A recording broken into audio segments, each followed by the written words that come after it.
사도행전 15장 1절부터 11절까지입니다.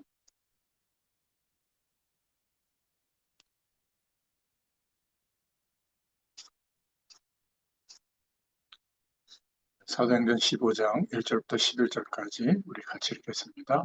어떤 사람들이 유대로부터 내려와서 형제들을 가르치되 너희가 모세의 법대로 할례를 받지 아니하면 능히 구원을 받지 못하리라 하니 바울 및 바나바와 그들 사이에 적지 아니한 다툼과 변론이 일어난지라.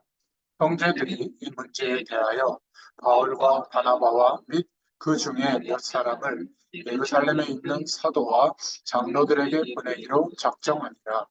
그들이 교회의 전성을 받고 베니게와 사마리아로 다니며 이방인들이 주께 돌아온 일을 말하여 형제들을 다 크게 기쁘게 하더라. 예루살렘에 이르러 교회와 사도와 장로들에게 영접을 받고 하나님이 자기들과 함께 계셔 행하신 모든 일을 말하며 바리새파 중에 어떤 믿는 사람들이 일어나 말하되 이방인에게 할례를 행하고 모세의 율법을 지키라 명하는 것이 마땅하다 하니라.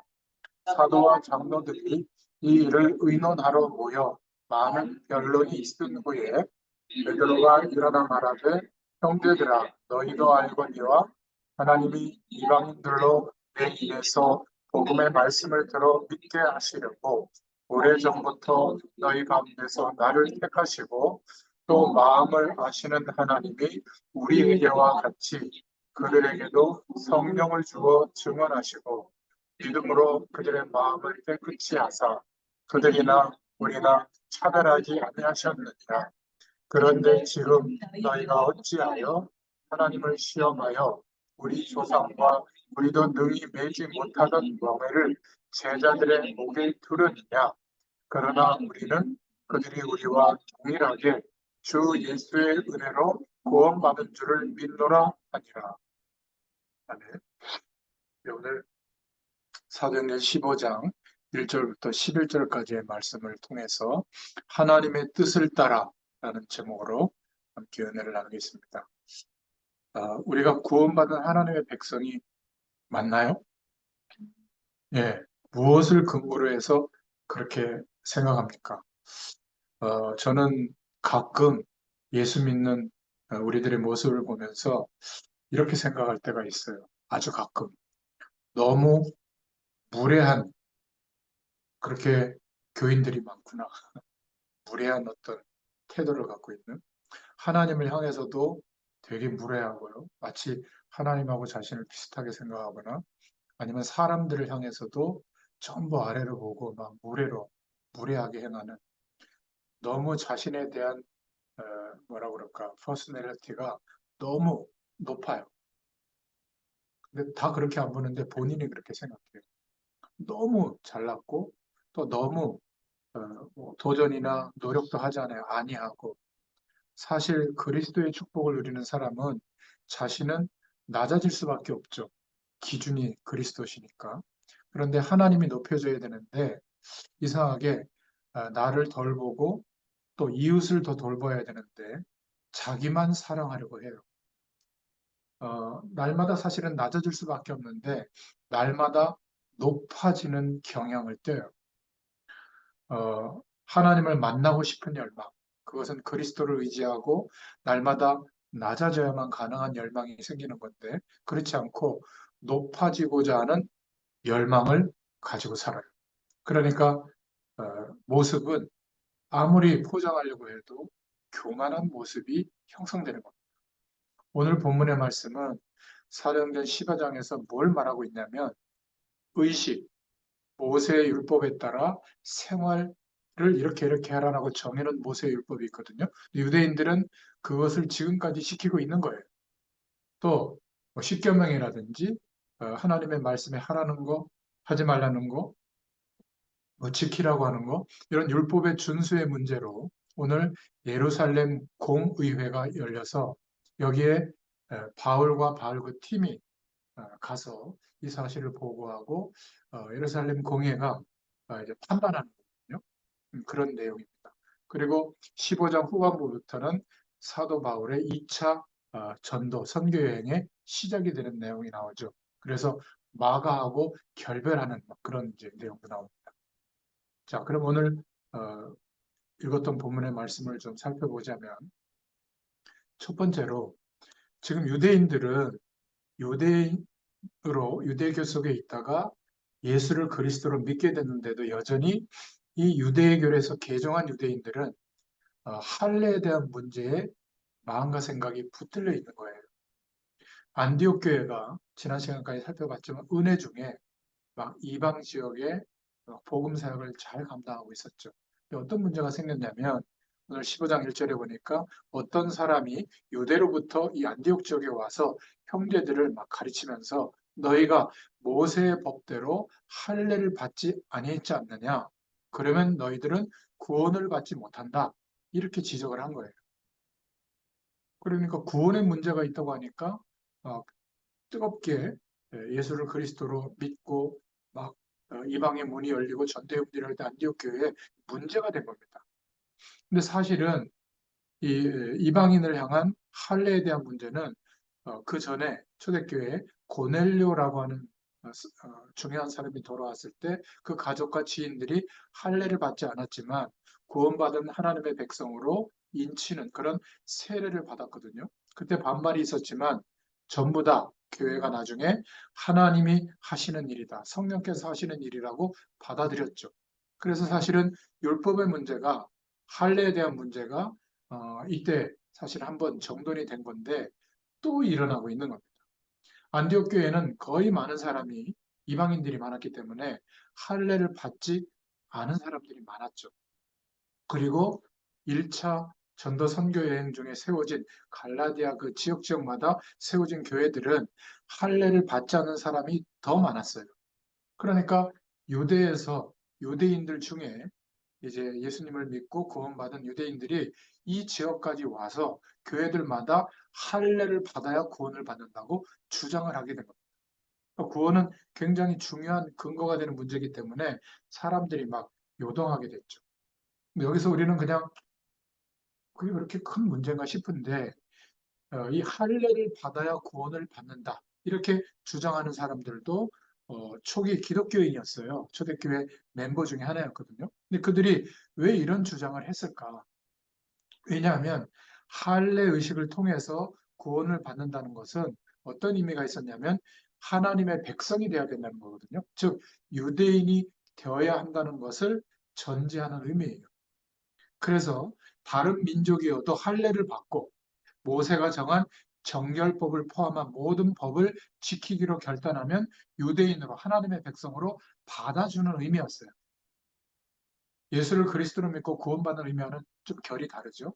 그래서 이방인들 중에는 마음으로는 예수님을 그리스도로 믿지만 할례를 비롯한 정결법을 지키는 그것 때문에 완전히 개종하지 못하고 반쪽짜리 신앙인으로서 각 갈라디아 교회 보면 신앙생활하는 사람들이 굉장히 많았거든요. 그래서 이들을 이 당시에는 뭐라고 표현했냐면 경건한 사람이다라는 명칭으로 호칭을 한 겁니다. 그러니까 유대교로 유대인들처럼 하나님의 백성으로 이제 개종을 하고 그 유대인이 돼야 되는데 그렇게 하지 않은 거죠. 유대인의 배경을 가지고 기독교적 시각으로 봤던 사람들은 이렇게 본 겁니다. 그러니까 하나님을 경외하지만 그들의 의식과 어떤 살아가는 생활법, 정결법은 지키지 않는 사람이라는 사고방식을 갖고 있었던 거죠. 그러니까 이 이방인들이 예수를 믿고 교회 속에 들어왔지만 할례와 정결법을 지키는 것은 이방인들이 이제 자기 민족의 정통성을 버려야 되는 거거든요. 자신이 속한 사회 공동체 속에서 스스로 완전히 외톨이가 되는 것이기 때문에 쉽게 이걸 받아들이지 못하는 일들이 생긴 거예요. 그러니까 경건한 사람으로 그냥 남는 경우가 많았던 거예요. 그래서 유대인이 되어야 한다는 사실이 유일신 하나님을 믿는 믿음의 확장에 아주 큰 걸림돌이 이때 되고 있었던 거죠. 그런데 사실 초대교회 분위기는 달랐어요. 그들은 분명히 유대인들 중에 먼저 예수 믿은 사람들인데 성경에서 말하는 메시아, 그리스도가 오셨다는 것을 말하면서 할례 의식과 정결법에 대해서는 자유했거든요. 물론 처음에는 그렇지 않았지만 주 40년경에 고넬료 가정의 세례 받는 그 사건 이후에 초대교회가 그것을 통과한 거예요.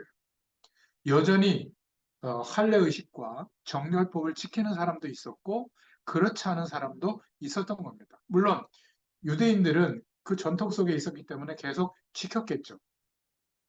이방인들은 예수님을 그리스도로 믿고 구원받은 이방인들은 뭐 별로 지키지 않았을 겁니다. 그래서 이런 것들이 사실 이 초대교회 때는 계속 지키더라도 그것은 문화적인 것이지 더 이상 신학적인 딱 문제가 돼가지고 구원과 문제가 있다. 그렇게 지적하지는 않았어요. 그런데 이것을 구원과 연관시켜서 주장하는 사람들이 안디옥 교회에 또 갈라디아 지역에 나타난 거죠. 그러면 이들이 왜 그랬을까? 이 사건 후에 몇 달도 안 돼서 바울은 갈라디아 지역에 이 주제로 편지를 보내는 겁니다. 그게 갈라디아서예요. 여전히 할례가 구원의 필수라고 주장하는 그 이면에는 다양한 이유가 있는데 현실적인 문제와 밀접한 관련이 있죠. 할례를 받아야 한다는 그 사상은 아브라함 때부터 이어왔던 믿음이었거든요. 그러니까 아브라함 이후 이때까지 할례를 받지 않고 구원받는 경우는 없었기 때문에 그러니까 이 초기 기독교인들, 특히 유대교에서 예수를 믿고 유대교에서 나왔던 사람들이 어떻게 할례를 쉽게 생각할 수 없었겠죠. 그리고 어떤 사람들은 이기적인 마음도 있었을 겁니다. 유대에서 온 사람들은 이미 자기들은 할례 의식을 치르고 힘들여서 모세의 정결법을 지키면서 생활하고 있었던 사람들이잖아요. 그런데 안디옥 지역에 와보니까 아니 이 사람들이 교인이라고 하면서 할례도 받지 않았고 또 정결법을 지키지도 않고 뭔가 난장판처럼 사는 것 같은 거예요. 그래서 자기들은 이미 하고 있는 일이기 때문에 다른 사람들에게 지키라고 하는 것은 쉽잖아요. 그런 이기적인 마음도 있었을 겁니다. 자기들은 뭐 바꿀 게 필요가 없으니까. 또 시기하는 마음도 있었을 겁니다. 예루살렘 교회는 그냥 정체돼 있는데 이방인들이 모인 안디옥 교회, 또 갈라디아 지역 교회 가보니까 교회가 막 폭발적으로 성장하고 있었거든요. 그런 이유가 할례도 받지 않고 정결법도 지키지 않아도 된다고 생각하니까 쉽게 사람들이 온다라고 시기하는 마음도 있었던 것 같아요. 그리고 어떤 면에서는 그 당시 분위기가 걱정하는 마음도 있었는데 이때가 49년도쯤 됐는데 44년도쯤에는 사도 야고보가 순교했죠. 그리고 62년도에는 예수님의 동생 야고보가 순교합니다. 교회는 그렇게 굉장히 핍박과 순교의 위험 속에 있었죠. 그런데 교회가 할례를 받지 않는다고 한다면 유대인들에게 미움을 받을 것이기 때문에 위험해질 것이기 때문에 뭐 경고하는 의미일 수 있다 이렇게 말하는 사람도 있습니다. 아무튼 이 할례 문제는 실제로는 끝난 주제였지만 그럼에도 불구하고 안디옥 교회와 갈라디아 지역 교회에 큰 반향을 일으켰기 때문에 15장 2절에 이 문제의 종지부를 찍기 위해서 바나바와 바울 그 중에 몇 사람을 예루살렘에 있는 사도와 장로들에게 파송해서 물어보기로 한 겁니다. 바울이 1차 전도 여행을 주로 한 곳이 갈라디아 지역이었거든요. 그래서 바울이 기록한 갈라디아서는 첫 번째 성경인데 사실은 신약 성경을 전체적으로 볼 때 야고보서 다음에 기록된 성경이 갈라디아서인데요. 아마 이때를 전후로 기록된 것 같아요. 바울은 강력하게 이들이 제기하는 것이 잘못됐다는 것을 이야기하면서 굉장히 믿음과 은혜를 강조하고 있죠. 결국 안디옥 교회는 바울과 바나바를 예루살렘 교회로 공식적으로 파견해서 이 문제에 대한 정확한 입장을 듣고자 한 겁니다.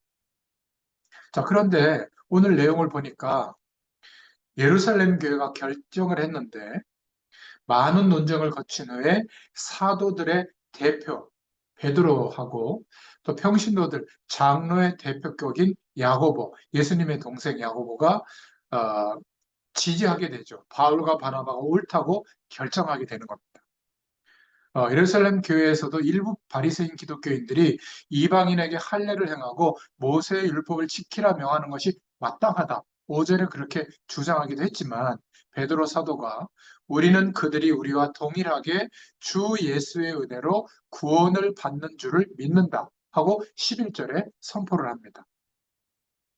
저는 이 성경을 보면서도 이 당시의 배경을 좀 이렇게 보게 되는데, 기득권을 가지고 있던 사람들은 그들은 이미 할례를 받았고 또 모세의 정한 율법대로 힘들지만 삶을 살고 있었기 때문에 당연히 다른 일들도 그렇게 해야 된다고 주장한 겁니다. 그러니까 진리를 깊이 생각하지 않고 나는 이렇게 생활하고 있기 때문에 나는 너희들보다 우월한 위치에 있다. 그리고 자기들의 편의만을 생각한 채 약간 교만하게 주장했던 것 같아요. 이런 주장은 쉽죠. 그런데 이것을 주장하는 곳은 예루살렘이기 때문에 많은 사람들이 이거를 자연스럽게 생각하지만, 그러나 이방 교회들은 그렇지 않잖아요. 아까도 얘기했지만 할례의식을 치르고 모세 정한 법에 따라 생활을 한다는 것은 유대인으로 아예 적을 바꾸는 건데, 그거를 강요할 수는 없는 거잖아요. 그러니까 사실은 진리보다 자신의 생각과 편의를 두고 위에 두고 결정한 그런 교만한 생각들이죠. 근데 이들의 생각에 대해서 베드로는 반박하면서 뭐라고 결론을 지어주냐면, 우리는 오직 은혜로 구원을 얻는다. 저들도 마찬가지다. 이 부분을 강조하고 있는 겁니다. 저와 여러분은 오직 하나님의 은혜로 구원을 얻게 된 것이죠. 어떤 면에서는 나의 확신, 나의 믿음으로 구원을 얻는 것도 아니에요. 정확하게 말하면. 그거는 내가 어떤 행동화된 믿음일 때 더욱 그러한 겁니다. 우리가 믿음이라고 할 때 보통 입으로 시인하는 것, 뭐, 교회에 다니는 것, 하나님이 인정한다고 내가 믿는 것, 이렇게 생각하는데 그게 무슨 큰 의미가 있겠어요? 그런 일은 하나님 앞에서 아무것도 아니라는 거예요. 은혜를 주셨기 때문에 믿음도 선물로 우리에게 주셔서 믿어지게 된 게 아니냐. 마치 구약시대 때 할례나 제사의 법대로 제사를 지냈던 것은 결코 큰 것이 아니다. 지금 우리가 할례를 행한다고 하는 것도 하나님께 무슨 큰 일이 되겠고 그것이 구원을 누리는 대단한 헌신이 되겠냐. 그렇게 큰 가치가 있는 일이 아니다라고 베드로가 선포한 겁니다. 그러면서 오직 하나님의 은혜로 우리가 구원받은 게 아니냐. 하나님께서 그것 안에 담긴 예배자의 마음, 피조물이 창조주를 향한 마땅한 마음, 예수 그리스도로 인하여 하나님을 바라보는 그 마음을 받아들이셔서 구원이 되게 하신 게 아니냐. 그래서 우리는 어디에 우리 동의하고 아멘으로 화답해야죠. 은혜는 자격이 있어서가 아니라 자격이 없는 사람이 오직 구원을 주시는 분의 호의로 받게 된 건 줄로 믿습니다.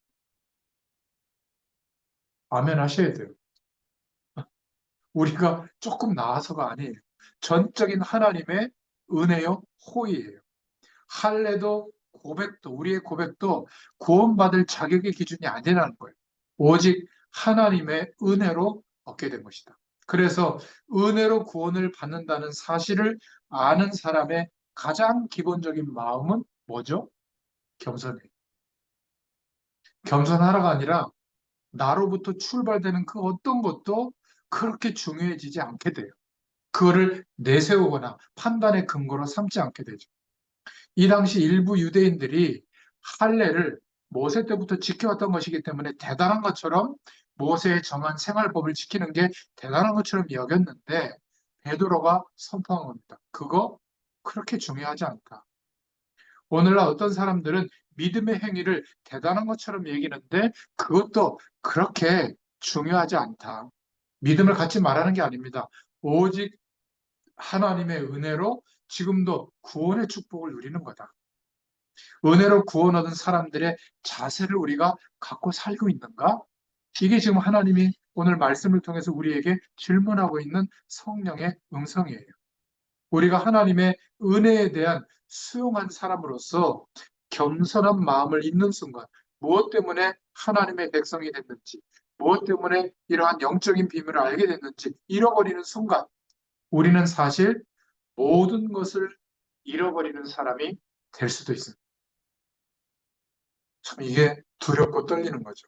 예배자의 마음, 겸손한 마음을 가져야 한다는 것을 결코 잊지 말아야 한다고 말씀하고 있는 겁니다. 오늘 말씀을 통해서 세 번째 중요한 하나님의 기도 제목은 뭐냐면, 우리에게 주시는 기도 제목은 다름을 인정하라는 거예요. 그래서 그냥 은혜만 강조한 것이 아니라 뭘 얘기했냐면 네 가지 제한 규정을 선포한 겁니다. 할례와 모세 율법, 의식법을 지켜야 구원이 있다는 주장에 대해서는 베드로는 효과적으로 반박하면서, 야고보도 베드로의 의견에 동의하면서 해결책을 내놨는데, 그게 20절이에요. 오늘 읽지는 않았지만, 다만 우상의 더러운 것과 음행과 목매어 죽인 것과 피를 멀리하라고 편지하는 것이 옳으니, 이렇게 네 가지 제한 규정을 둔 겁니다. 그러니까 할례나 모세 의식 율법을 지키지 않는 대신에 네 가지 이 삶의 규정은 지키는 것이 옳다. 우상의 더러운 것이라고 하는 것은 우상에게 바쳐져서 오염된 음식을 말해요. 신학적으로 먹지 말아야 하는 음식은 아닙니다. 구원에 관련된 것은 아니지만 이것을 먹으면 함께 식탁의 교제를 해야 하는 각 도시 안에 있는 유대인들이 있을 거 아니에요. 그래서 바울과 안디옥 교회 교인들에게 결정해 준 거예요. 그 유대인들이 이 우상의 더러운 것에 대해서 멀리하고 있는데, 너희들이 우상에 바쳐진 오염됐다고 생각하는 음식을 먹고 교회에서 식사의 교제를 나누고 그러면 어떤 결과가 있겠냐. 그런 면에서 우상에 버려져 오염된 음식은 안 먹는 게 좋겠다. 이렇게 말한 겁니다. 그리고 뭔가 이렇게 유대인들은 어, 뭐라고 그래야 될까요? 그 성에 대해서 좀 닫힌 구조죠. 그런데 이방 사회는 성에 대해서 좀 열려 있었나 봐요. 그래서 음행을 하는 거, 막 이런 것들이 막 그냥 오픈 마인드라고 할까? 이렇게 되어 있었던 거예요. 그래서 음행을 하지 마라. 또 이방인들에게 일반적인 것이라고 할지라도 그 많은 음행과 또 목매어 죽인 것, 곧 피를 빼지 않고 죽인 동물, 또 피를 먹지 않는 그런 의식이 있었잖아요. 레위기의 말씀을 근거로 오실 메시아 약속을 중요하게 생각했는데, 그 중요한 오실 메시아 약속은 온데간데 없고 그냥 율법의 조항을 따라 피를 빼지 않고 죽인 동물과 피를 먹는 것은 금했던 겁니다. 그래서 신학적인 요소로 구원에 관련되는 것은 아니지만 행동에 있어서는 주로 문화와 관련된 것이기 때문에 교인들끼리 이제 이방인들과 함께 신앙생활할 때는 너희들이 가르쳐줘라. 유대인들도 그 속에 있으니 화목하게 하기 위해서 지켜야 하는 문화와 또 화목과 말씀을 지키기 위해서 버려야 하는 문화, 지켜야 하는 문화와 버려야 하는 문화를 얘기해주고 있는 겁니다. 이러한 규정은 예루살렘 교회와 바울 일행이 모두 겸손한 마음으로 수용할 때 가능했던 거예요. 누가 한 가지 의견만 옳다 이렇게 얘기한 것이 아니라 이들은 중요한 율법에 대한 결정을 하면서 할례의식에 대한 결정을 하면서 독단적이지 않았던 겁니다. 그러니까 그들의 삶과 가치관이 달랐던 것을 인정하고, 그러나 진리 안에서 교회가 하나 될 수 있도록 구원의 축복을 놓치지 않는 가운데 그러한 어떤 네 가지 제한 규정을 함께 동의해서 편지를 보낼 것을 결의한 거죠. 그러니까 진리 안에서 사랑과 문화를 이해하고 받아들여야 하는 것과 거부해야 될 것을 결정한 겁니다. 참 대단하죠. 지금 우리 시대에는 이게 실종됐어요. 그냥 독단적 결정만 있는 겁니다. 무엇인가를 안다고 하는 것이, 복음을 우리가 안다고 하는 것이 때로는 교만을 낳을 때가 있는 거거든요. 이들은 진리를 알고 있었지만 더욱더 겸손하게, 진리는 창조주 하나님께 속한 것이기 때문에 진리를 안다는 것은 하나님 앞에 서는 거잖아요. 그 앞에 설수록 우리는 겸손해질 수밖에 없다. 이런 결론적인 생각을 갖게 됩니다. 그래서 오늘 이 말씀을 통해서 우리가 내릴 결론의 내용은, 첫 번째로 오늘 사도행전 15장 11절에 그러나 우리는 그들이 우리와 동일하게 주 예수의 은혜로 구원받는 줄을 믿노라 하니라. 은혜의 주어는 우리의 판단이 아니에요. 우리의 확신이 아니라 은혜의 주어는 그리스도인 줄로 믿습니다. 그리스도께서 우리에게 어떤 은혜를 베푸셨는가? 모든 것의 원형으로 오셨죠. 완벽한 구원의 축복을 완성하시고 우리에게 믿음을 주신 겁니다. 은혜를 주신 거죠. 십자가에서 완전히 대속제물이 되어주신 겁니다. 그 은혜를 믿는 믿음으로 우리에게 살 길이 열리게 된 것이죠. 할례가 아니라 그리스도로 구원받는다. 그리스도를 믿음으로 구원을 받는 줄로 믿습니다. 그러기에 할례가 아니라 할례에 집중할 게 아니라 예수님이 그리스도 되심에 집중해야 하고 그 그리스도의 뜻이 무엇인가를 집중해야 한다. 메시아 오시기 전까지는 할례를 받아야 했어요. 그게 하나님의 뜻이었습니다. 왜? 할례 의식을 통해서 겪게 되는 의미가 뭐죠? 오실 메시아의 죽으심과 부활을 기억하도록 몸에 새기도록 하는 의미였는데, 그러나 예수님이 그리스도로 오셔서 완성된 그리스도의 축복이 임한 그때부터는 할례가 아니라 그리스도 되신 예수님을 믿음으로 구원을 얻는 것이죠. 그것을 믿는 것이 그리스도의 뜻이에요. 하나님의 뜻이죠. 그래서 그리스도의 뜻을 따라 행하는 믿음으로 정결해지는 것이다. 이걸 말하고 있는 겁니다. 은혜로 구원을 얻는 것은 행함이 없다는 것을 의미하는 게 아니에요. 이래도 되고 저래도 되고 구원이 취소되지 않으니까 막 살아도 된다. 그래도 하나님의 사역에 지장이 없다. 그렇지 않아요. 그림자가 아니라는 거예요. 우리는 하나님이 주신 완벽한 구원을 얻은 것이기 때문에 이제는 정결법을 실천하는 게 아니라 그리스도의 뜻을 따라 행하는 믿음으로 정결해지는 것입니다. 그리스도의 뜻을 따라 행할 때 그 정결법도 어떻게 되죠? 행할 수 있는 거예요. 왜?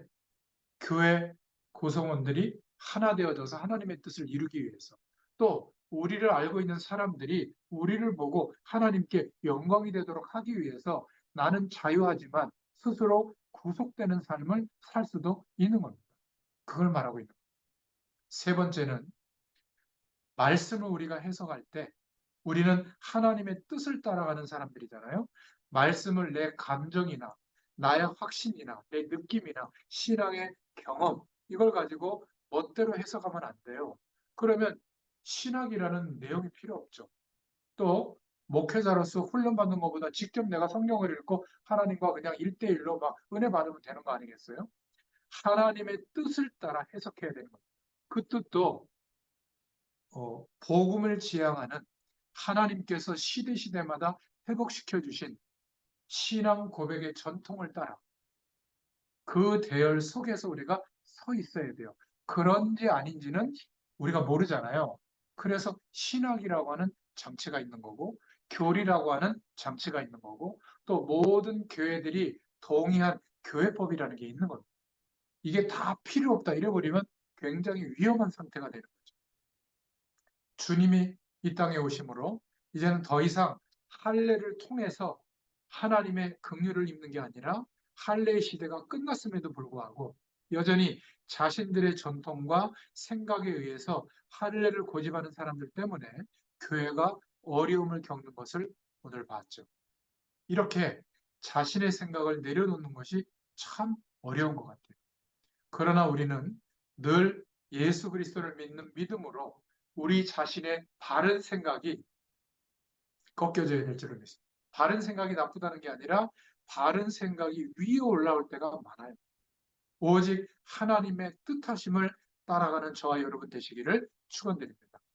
하나님이 무슨 일을 하셨고 지금 무슨 일을 하시기를 원하시는지에 초점이 맞춰져야 돼요. 잘 모를 때는 어떻게 해야 되죠? 기다리는 겁니다. 하나님께서 반드시 선명하게 알려주세요.